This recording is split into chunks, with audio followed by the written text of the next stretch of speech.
is questionable. All right, and if the integrity of a professor is questionable, and he is found wanting in areas of integrity, found wanting in the areas of, simply, computing numbers to reflect the actual what he sees, and he goes there to call something else. What do you say about such a person? Can that person make a credible leader? That's a strong argument they put forward. But again, isn't it just ridiculous that would have people without proper education lead a country of 200 million people plus? Hello, good morning. Seems like the network is doing you a strong one. Do call me back, please. Hello, good morning. Hello, my prince. I greet you. Good morning, Okwi. Okay, man. I greet you. I greet all listeners. My prince, my take is on Sultan of Sokoto. Yes. He's a well-respected leader in Nigeria. Not only in Nigeria, in northern Nigeria. Not only in northern Nigeria, whole Nigeria. Yes. He said that I heard the conversation. Yes, where he is addressing people. The issue is that all these traditional leaders, they are part of our problem. Because if we see how these politicians visit them, sometimes the governor will visit them, that's them SUV, they are back. President will visit them, that's them SUV, they are back. Bring trailer of food for them, they are put in their stores. Trailer of rice, beans, and others, fish, meat, they are packed. Minister visit them, they are packed. So my advice to Sultan is if you enter that palace, promote those SUV and sell all of them, then take you feed these people. See, politicians are corrupt, and see, when a thief gives something and give it to you and they collect and keep, you also intend with the this. So I thought we call politician. Okay, sorry. I would not. Go ahead. That just resonated. It just resonated with me. Go ahead. Okay. If we thief something and give to you, correct, and you know that the person is a thief, you collect and keep. You are entitled with the thief. You know. At times I don't want to use some words. I'm all lady. Not everything we say all lady. So all these traditional rulers, they are part of our problem. All these, maybe previous administration favor you, they give you correct. Those that share money in houses. Now those money is not coming now. We are not now complaining, but forgetting that we are part of the problem. They are paying you 8 years. No talk. 1 month, 2 months, 7 months, 8 months. You don't get. You begin to talk. Okay. Thank you very much. Quite interesting. Angle you brought into the conversation. Now, we recall in 2020 when the whole COVID-19 was ravaging the world, and the private sector, we had the COVID, coalition and all of that to provide food for Nigerians. When Nigerians in some parts of the country began to break into warehouses and break into palaces, I recall in Lagos, I refrained from calling them hoodlums. Nigerians broke into a certain palace. They found, those food branded Kakovid, food stuff, noodles and the likes. Fully branded Kakovid. These foods were supposed to be distributed to the people, but some of these traditional rulers and traditional leaders warehoused them, hoarded them, and kept them to themselves. One of them actually said, even I think it was a House of Rep member or a senator that said he wanted to use it to celebrate his birthday. So on his birthday, he's probably going to bring that rice out, or the noodles and all of that stuff, and distribute them to people, and they would celebrate him and say, "Thank you, for your birthday. Happy birthday, sir. Thank you. God keep you and give you long life," and blah blah blah blah blah.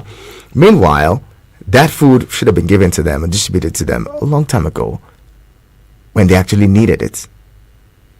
So you see how people divert government stuff, divert public stuff for their private use. It's just sad. You know, it's not just in the southwest. In the north, we also saw that. Some traditional people, traditional rulers, even Meangwas that got food that was supposed to be distributed to the people, hoarded those things in their houses. Warehouse them in their houses. So, when we do these things to ourselves, we now come out and say government is bad, they're corrupt, they're thieves, they do. But I mean, like Okwi said, if a thieves what do we call, who do we call accomplices? What do we call people like that? They're also criminals. If a thief steals and gives to you, you automatically become an accomplice, and you take it knowing full well that it was stolen, and they give to you. And we justify these things by saying, I didn't ask him to give me, I didn't steal with him, I don't know that it was stolen. You don't know? You don't know? Have you ever asked and wondered how much that person's salary is? For them to be able to afford you an SUV, this, that. All of those things you collect, you keep. Like Okwi said, you pack. Very, very, very, very, very funny how we hope that this country would be good because there's going to be one Messiah when we haven't looked inwards to fix ourselves. I've talked about how the federal government has given monies to governors. At that time, we lamented and said, "This 5 billion naira that you say you want to give governors, it's just going to be money for the boys. They're not going to reach the people." So instead of using that money, Nigerians lamented, "Don't give them these monies. Use that money to provide, alternative transport means for the people." And well, nobody heard them. Hello, good morning. Good morning, Mr. Energy. Good morning, Comrade Haruna. Welcome. Yeah.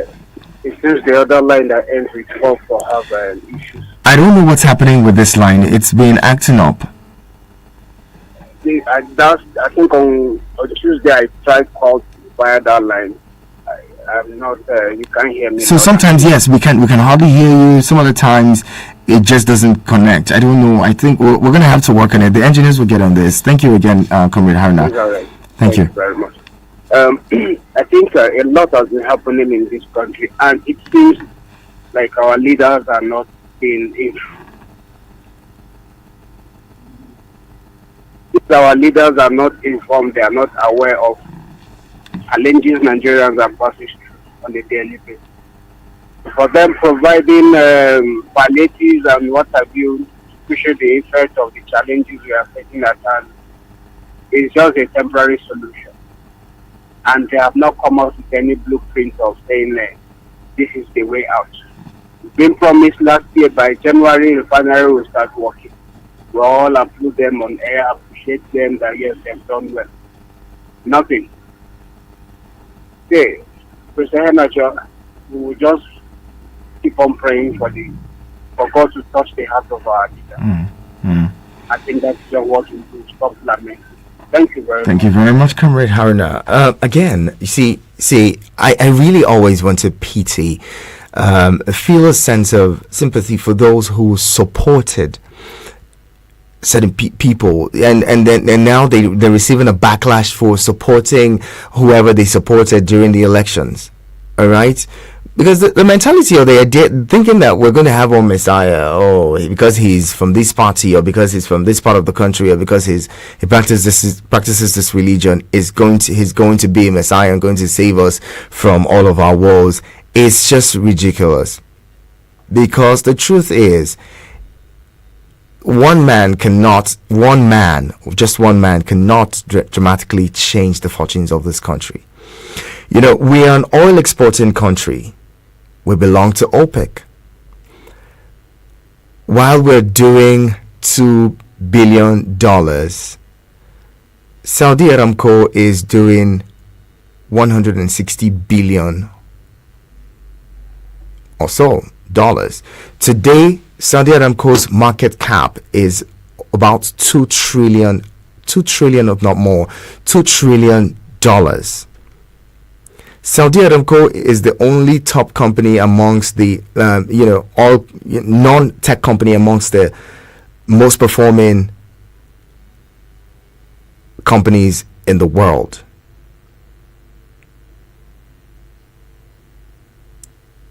Is it not the same oil that we have, that they have? Gabon is an oil company, oil producing nation in Africa. How much are they doing in a year? We're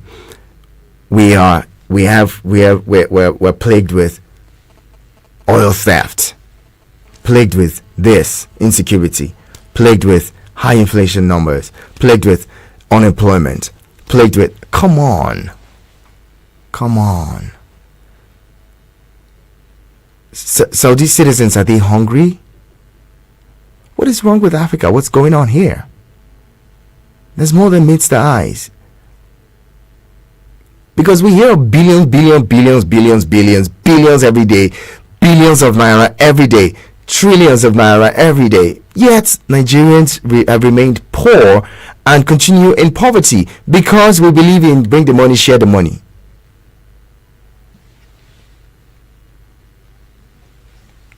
We share the money, put it in our private pockets and individual accounts, and we walk away and we say, oh, Nigeria is bad, Nigerians are suffering. Oh, please be patient, things will get better. And things continue to get better. 3 days ago, the PDP governors said we were heading the way of Venezuela. And of course, all of the indices are pointing in that direction. We got to a point where in Venezuela, people were looting shops and not because they wanted to be thieves, not because they are born criminals, but because they were hungry. They needed food. They couldn't afford it. There's no food. I mean, there was no money to buy food. They were hungry and they needed to eat. Just yesterday or so, there was a report of a man or a tailor who stole a pot of soup or stuff like that. We're getting to that point. We're getting to that point where people of good character are now turning to criminals and stealing and becoming thieves because of hunger. The other day I heard of a man who, carried a whole, basin or container of rice in the market and was trying to run away with it. How is it? Oh, man, you would wonder what, you'd be surprised the kind of things that hunger would cause. And guess what? If care is not taken, one day, one man will try to list a pail of rice or something in the market, and other people will join him. Instead of catch him or try to protect, other people will join in because they're all of them are hungry. The earlier we act, the better. Like the Sultan said, we just may be sitting on a keg of gunpowder, and it just may take a while before, it just might be a few days or a few weeks or a few years before things finally fall apart. While we're here now, before that time, let's do what we can. I keep saying this. I keep saying it. Those who represent us are not the best of us. And that's the truth. And until we begin to look for the best of us to represent our interests, we're going to continue like this. I have your messages before we wrap up. So your messages have come in. And James from Suleja says, the current set of people in government are funny. The Minister of Power just announced that government can no longer subsidize electricity. The same government cannot subsidize petrol. The same government cannot fix the refinery or build a new one. But yet, the same government can spend billions claiming to share palliatives, can afford to clean up an ordinary register of imaginary poor people, can afford to share grains worth billions 2 years in a row to imaginary persons. The same was shared last year in July. Can afford to invest only 20% into a new private refinery, and could go on and on and on. Like I said, so long as there will be individuals who buy their lies and share their sentiments or the sentiments of the government, they will get away with these things. So long as we continue to see things along religious, ethnic, and tribal lines will continue to make the wrong choices. Like I have always said before, they will soon begin to tell you Nigerian businesses are solely responsible for the inflation, the high cost of items. Very soon things will unravel. Already, what we hear is that, oh, there's food in the country. There's food. It's just people who are taking advantage of it. They say there's food. But again, we're investing in dry season farming. The Minister of Agriculture is saying that they're going to assist 500 or so thousand farmers to get, to do the dry season farming. That's a good way to go, if you ask me. That's actually a very good way to go. Instead of distributing food to imaginary people, like James said, why don't we produce more food and make it available? Look, governments can open up the silos and send these foods to the communities and have them sell themselves. Okay, sell them to the people at cheaper rates. But again, Nigerians will be Nigerians. You give the food, the government trusts you, gives you the food to go and sell. You go ahead to take advantage of the people. If we do not correct ourselves, that gunpowder is going to explode. And we are going to be the biggest victims. Look, some of these guys who you look at have their kids abroad. They're here and they have safe places. They have airstrips, private airstrips that you may never ever know. All they need to do is drive there and they're out. So be careful what you wish for Nigeria. Be careful what you say, because you have affinity for a certain politician. Be careful what you do because you have an affinity for a certain religion or ethnic group. Please. Again, I keep begging. I recall.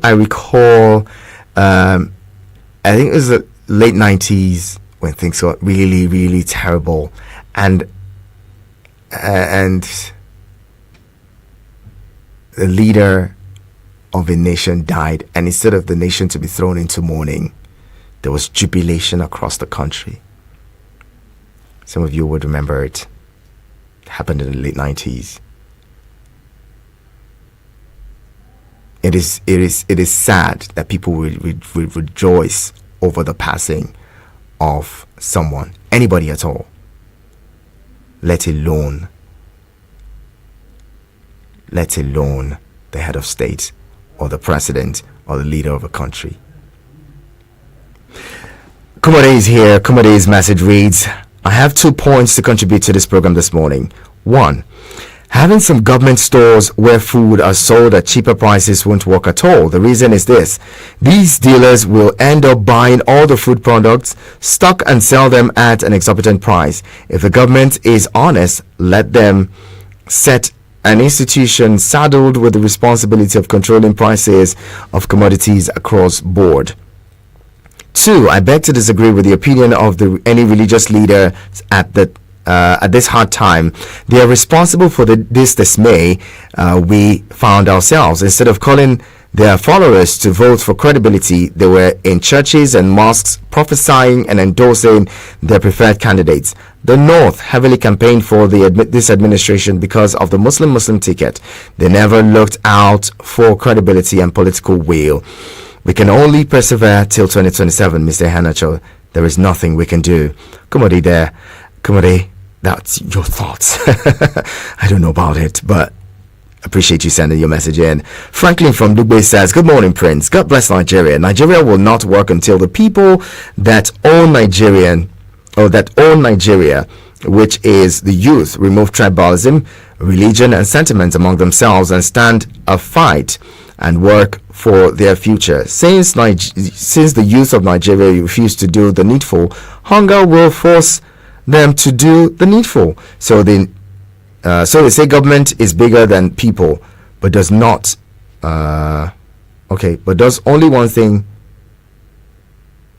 I don't get this. Bigger than government, which means hunger. Okay, I hope that hunger is bigger than government, but I don't know. I don't think so. Okay. Here also from ASO Clinic, Yemi says, based on Sultan's speech and some of your analysis on the same subject, they'll call it privilege. I mean the so-called accomplice, the politicians, the elite government officials, directors, commissioners, and the likes. Yemi, you're very correct. They'll say it's privilege. You know, Nigerians would call it corruption if it doesn't favor them, but they end up calling it connection if it favors them. We work and pray for God to give us connection, give us divine connection. What you're saying, in other words, is God give me divine corruption. I don't know how that works with God, but I'll leave it here. Martha is in the studio. Martha, good morning. How are you today? Good morning. I'm good. Feeling all right? Are we all right? I don't know. Are we all right? You tell me how you feel. I don't know. Some people are feeling all right. Are they? A lot of people are feeling all right. If I What's coming on? What's happening? Same story, Prince. Same story. Tell me about it. See, you see how people are. Very soon, people will resort to crime, and it will just look like a normal thing. We're almost there. Pretty soon. So sad. Because there's only a limit that someone can take. Mm-hmm. You know, you push someone to the wall, and you expect the person to still act in some level of decorum, which is inappropriate. You know, and I was just seeing that the Minister of Power said they cannot sustain subsidy on electricity, which means that if subsidy is removed on electricity, like IMF advised, that's my problem. Why? we are probably going to have inflation going up more. Yeah. More businesses are going to shut down Yes. because Yes. I mean they can afford the cost of electricity. More people are going to die. Maybe heat would kill some people It's already and all very of that. hot, You know, so we'll see what plays out in the coming days if the subsidy is removed. Again, don't forget that seems like subsidy is being paid on the PMS, which was said to be removed. We can't be suffering. We can't My be, dear. especially electricity. These days, Someone said in Nigeria, the more you see, the less you you understand. really. You know, when I saw that, I'm like, oh, there was subsidy on electricity before. Yes, there was. There's always been. It Because- says now it's costing the government about 3 trillion naira. You know, and that's a lot. They cannot sustain it. You know what I think our problem is? We go to the top looking for the solution. We refuse to go to the root of the problem and address it. Absolutely. That's always what we do. And then we chicken out. Then we see someone come the next time and say, it's the previous government that's the reason the present government. Another is problem, suffering." you know, one of the biggest problems is the dishonesty amongst those who you expect to solve problems, because so they come up with solutions that just puts monies in their pockets rather than actual solutions to They tell the you problems. it's cabals. Yes, they say so, but I mean everyone says, oh, I'm looking for connection, I'm looking for this, they're all just looking for a way to swindle governments and put monies in their pockets But and in all. this case, Prince, if you cannot beat them, join them. It's demand to everybody. It's wrong because look, the thing is that's what has brought us here. Because before now we had probably had maybe, let's say 100 people perpetrating the evil, yeah, and then it began to grow because we couldn't beat them. We decided to join them. So now we have 200 people,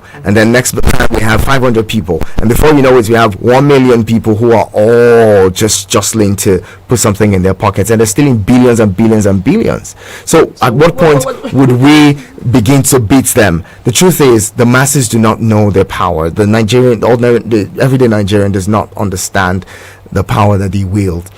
Someone did an analysis and said, look, for people to gain power, they need for people to remain poor because they can't afford to buy wealthy people. They can only buy poor people. So they need a majority to stay poor.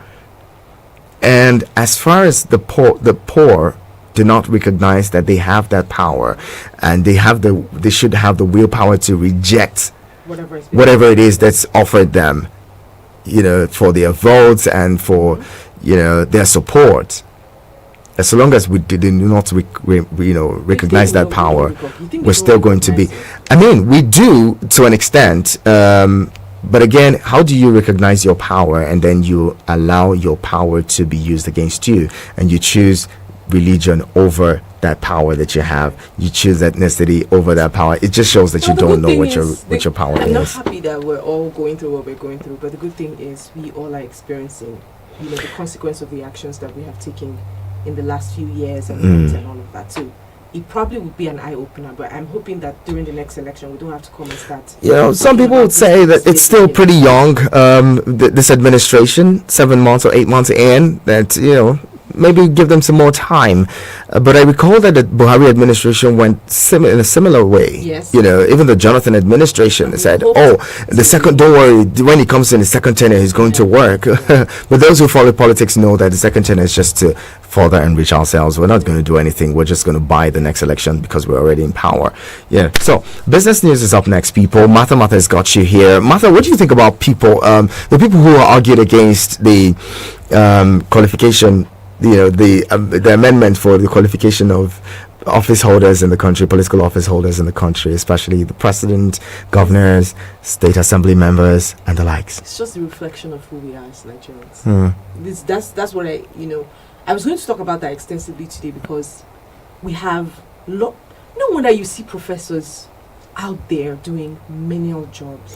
Professors earning 400,000 naira and praying that election time comes so that they can be made 400. returning officers for whatever state, and then they can make billions from it. It's just sad. That's where we are. Don't dignify labor anymore. So people, why would I go to school if the highest qualification I need to attend the highest office in the land is secondary school? So why? What's the But then we tell people that education is the bedrock